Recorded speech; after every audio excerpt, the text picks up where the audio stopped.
Bienvenue dans cette nouvelle vidéo de la série 10 minutes théologiques. Elle a pour titre « Le Saint-Esprit donne le fruit de l'Esprit ».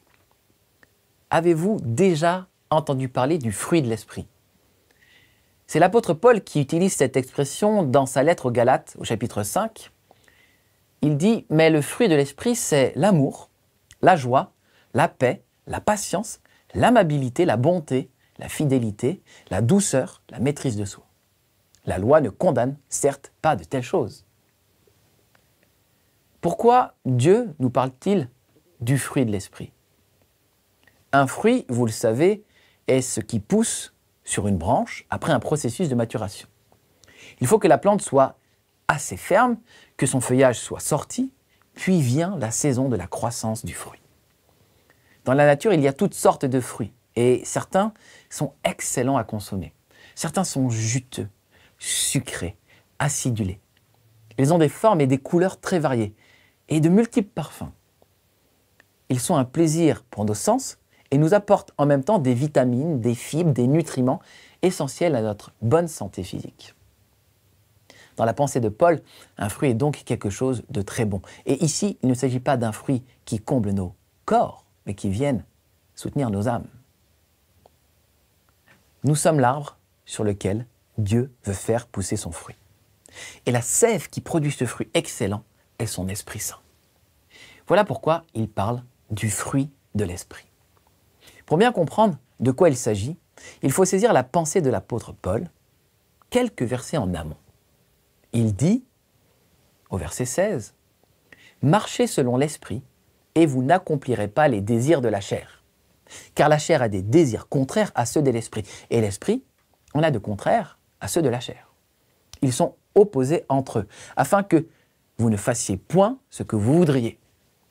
Si vous êtes conduit par l'Esprit, vous n'êtes point sous la loi. Or, les œuvres de la chair sont manifestes. Ce sont l'impudicité, l'impureté, la dissolution, l'idolâtrie, la magie, les inimitiés, les querelles, les jalousies, les animosités, les disputes, les divisions, les sectes, l'envie, l'ivrognerie, les excès de table et les choses semblables. Je vous dis d'avance, comme j'ai déjà dit, que ceux qui commettent de telles choses n'hériteront point le royaume de Dieu. Mais le fruit de l'Esprit, c'est l'amour, la joie, la paix, la patience, la bonté, la bénignité ou l'amabilité, la fidélité, la douceur, la tempérance. La loi n'est certes pas contre ces choses. Un homme peut produire deux types de fruits. Le fruit de la chair, c'est-à-dire des comportements mauvais qui font mal à soi et aux autres et qui témoignent d'une opposition à Dieu. C'est ce fruit que Paul appelle l'œuvre de la chair. Et c'est un fruit pourri qui détruit nos vies. L'autre fruit, c'est le fruit de l'esprit. Et il est bien meilleur pour nous. Alors, il y a d'abord l'amour. Si l'amour est mentionné le premier, ce n'est pas pour rien. L'amour est l'attribut essentiel de Dieu. Jean dit « Dieu est amour ». C'est plus fort que de dire « Dieu aime ». L'amour, c'est l'identité même de Dieu. Alors que l'Esprit de Dieu vient faire sa demeure en nous, dans notre cœur, il nous communique son amour, un amour débordant pour lui, pour ceux qui nous entourent. Mais parfois, le puits de notre amour est bouché. La sève ne coule plus et l'amour se refroidit. Nous avons l'impression que nous ne pouvons plus donner aux autres quoi que ce soit, ni louer Dieu. La solution est toujours la même. Il est bon de nous tourner vers Dieu et de prier le Père au nom de Jésus-Christ pour recevoir par l'Esprit Saint l'amour qui nous manque. Jésus déclare en Luc 11,13 « Si donc, méchants comme vous l'êtes, vous savez donner de bonnes choses à vos enfants, à combien plus forte raison le Père céleste donnera-t-il le Saint-Esprit à ceux qui le lui demandent ?» Vous avez entendu? Bien que nous soyons méchants, Dieu, lui, est bon avec nous et veut nous donner son esprit. Et quel est le critère pour le recevoir?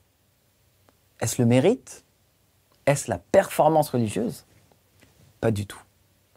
Dieu donne à celui qui le lui demande. En réalité, le critère, c'est la confiance, c'est la foi qui attend du Père un cadeau immérité. Vous avez remarqué qu'il n'est pas dit les fruits de l'Esprit, mais le fruit de l'Esprit. Car en effet, il y a un seul Esprit Saint et son œuvre en nous est multiple. Son fruit, c'est l'amour, mais en même temps, c'est la joie, la paix, la patience, l'amabilité, la bonté, la fidélité, la douceur et la maîtrise de soi. Toutes ces choses sont excellentes et Dieu, par son esprit, les forme en nous selon un processus de maturation que la Bible appelle la sanctification. C'est une très bonne nouvelle. Parce que si tu manques de joie, eh bien Dieu en a en réserve. Et tu peux croire de tout ton cœur qu'il va te communiquer sa joie de plus en plus chaque jour jusqu'à la fin de ta vie. Il va déverser aussi en toi sa paix alors que tu lui demandes. Si tu manques de paix, il te suffit de demander à Dieu qui donne sans reproche. Dans Philippiens, chapitre 4, il est écrit « Ne vous inquiétez de rien, mais en toute chose, faites connaître vos besoins à Dieu par des prières et des supplications, avec des actions de grâce. Et la paix de Dieu, qui surpasse toute intelligence, gardera vos cœurs et vos pensées en Jésus-Christ. » Il existe une paix qui surpasse toute intelligence. Et si ton esprit est sans cesse agité, Dieu veut te donner cette paix profonde. De même, si tu manques de patience, tu es loin d'être seul dans ton cas. C'est pourtant une qualité que Dieu veut former en toi. Les impatients sont souvent frustrés et ils ont du mal à profiter du présent. Ils peuvent même parfois brusquer les autres. À l'inverse, une personne patiente est une vraie bénédiction. Vous avez peut-être remarqué que la patience est une qualité de plus en plus rare dans ce monde qui va parfois à 100 à l'heure. Elle est pourtant un élément fondamental du caractère de Dieu qu'il veut nous communiquer. C'est sa patience qui a permis notre salut. Dieu a retenu son jugement contre l'humanité afin que tous ceux qui mettent foi en Jésus puissent être sauvés. Et c'est ce que dit l'apôtre Pierre de Pierre 3,9. Le Seigneur ne tarde pas dans l'accomplissement de la promesse, comme quelques-uns le croient, mais il use de patience envers vous, ne voulant pas qu'aucun périsse, mais voulant que tous arrivent à la repentance. Peut-être qu'en ce moment, tu n'es pas très aimable. Sache que les carottes ne t'aideront pas dans cette affaire. Mais en revanche, l'Esprit de Dieu, lui, veut vraiment venir à ton secours. Tu en as profondément besoin pour ta relation avec tes proches, tes amis ou tes collègues.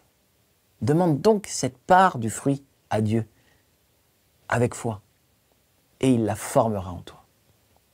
Avec cela, demande aussi la bonté qui donne plus qu'elle ne prend. Demande la fidélité en toutes choses. Fidélité à Dieu d'abord, mais aussi à tes engagements devant le Seigneur, à ta femme dans le mariage, à tes amis, à tes parents. Parce que lui, Dieu, il est fidèle avec toi en tout temps. Demande aussi la douceur par laquelle les cœurs durs fondent.